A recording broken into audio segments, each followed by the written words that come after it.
Okay, and we are here with Dr. Elissa Caruth. I teach English here at Oxnard College. and I wanted to ask her a few things because I've had her before. Once again, another recommendation. What are the classes you teach for everyone to know? I teach English 101, College Composition, and English 102, Critical Thinking through Literature and Composition. They're super fun. Come take my classes. She's a wonderful teacher. Thank you. A big thing she taught me, and I want to emphasize, not a lot of teachers do this. She just made me feel so confident in my own writing. And don't make me cry. She's made me cry. She's made me cry before. Not in a bad way. We'll just cry together. Yeah, that's the podcast. And teachers, even though they're positive, they don't really show how much you mean to them and how much it is important to their job. And this lady here, I am telling you, highly recommend. Thank you. 7 out of 5 stars. That's the biggest takeaway Okay, I had. it took me a minute to do that math. Wait, what? But a huge takeaway I had from your class, once again, is just the confidence you gave me. I already knew I was a good writer, but having a teacher constantly solidify that confidence in yourself changes you. I mean, we're doing this now, and Right? I'm going to take over the world. So, As you should. We should all take over the world. What is it? Girls rule the world? yeah, Okay, I can't say that. I'm not girl that hip. power. Girl power. You guys can say that into the mic. Yeah, there you go. Girls rule the world. There you go. There you go. We all rule the world. It's a community. We're not being exclusive or exclusionary. But thank you for those kind words. That course. absolutely means the world to me. And my students, you guys are the best. You're why I'm here. And so we talk about writing and self-care in some of my English 101 classes and just all sorts of different things and movies and books and food and cats because my cats own me. And we talk a lot about our pets. Yeah. Talk a lot about our pets. But so anyways, what else do you want to talk about? Another thing I wanted to bring up was mental health. You are a big advocate. Not all teachers are, again. 100%. And that is a green flag that I look for in teachers. What is something from students you just notice that they either come to you about problems or something they say that they need help on a lot? It could be a bunch of different ways. Like let's say you've been coming to my class for 4 weeks, right? And then one day you show up and you're just like, you're slumped or you're tired or you're not making eye contact or whatever. Then I'm going to ask you, are you okay? So I try to teach mental health check-ins. Let me rephrase that. I try to teach self-care for people who are experiencing maybe anxiety or low-grade depression or any kind of difficulty in life, because life happens, right?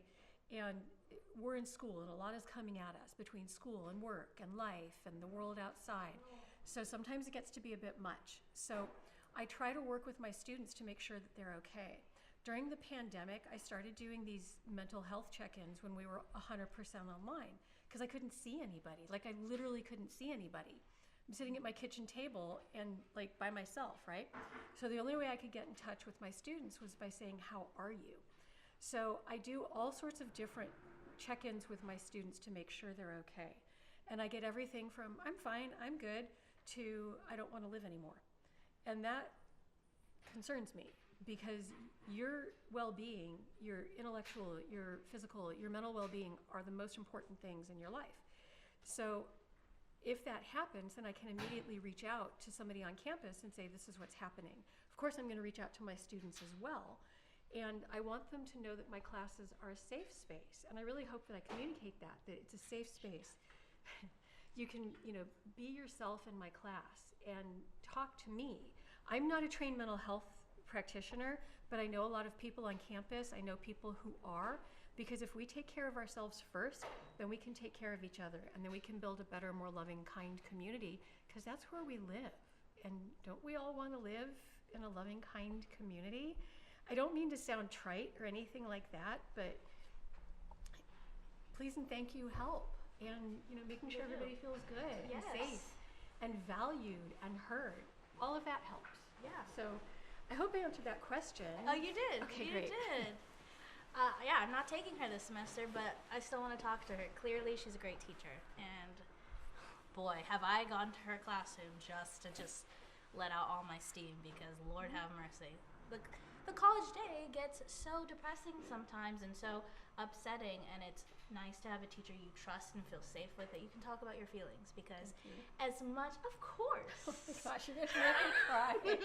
See, this is exactly what I just go in there and we blah blah blah. We talk about our pets, then we cry, and then we're like, okay, we're good. We're See good you next week. Exactly. Next time, same time. Take care. But I mean, it's true. And because even, forget about life stressors, right?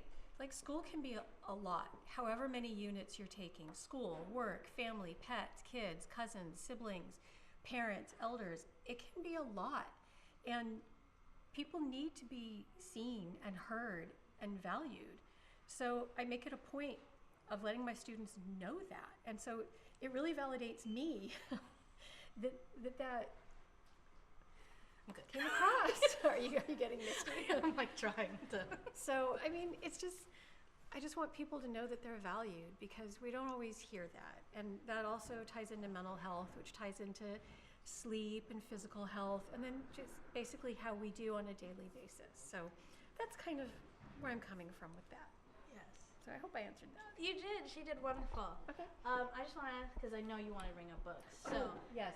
Do I know any of these? No. I have or no what idea. did you? Is there a book specifically you want to bring up right now? Okay, so Recommendations. for Sure. this- So over the break I was sick, which was kind of a bummer, but the bonus is I got to sit all day and read. And I read, I don't know if you know the Shadow and Bone trilogy, the Grishaverse, yes, Lee yeah, Bardugo. Yeah. Man, I read those back to back. And then I read another book by Lee Bardugo called The Familiar, and it's her latest book.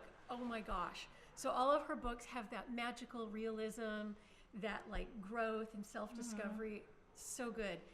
So now I'm reading the, oh my gosh, I can't even think about it, the Fourth Wing series. So I don't know if you guys know Fourth Wing by Rebecca Yarros. I don't know. Oh my gosh, it's like Lee Bardugo, but like more amplified.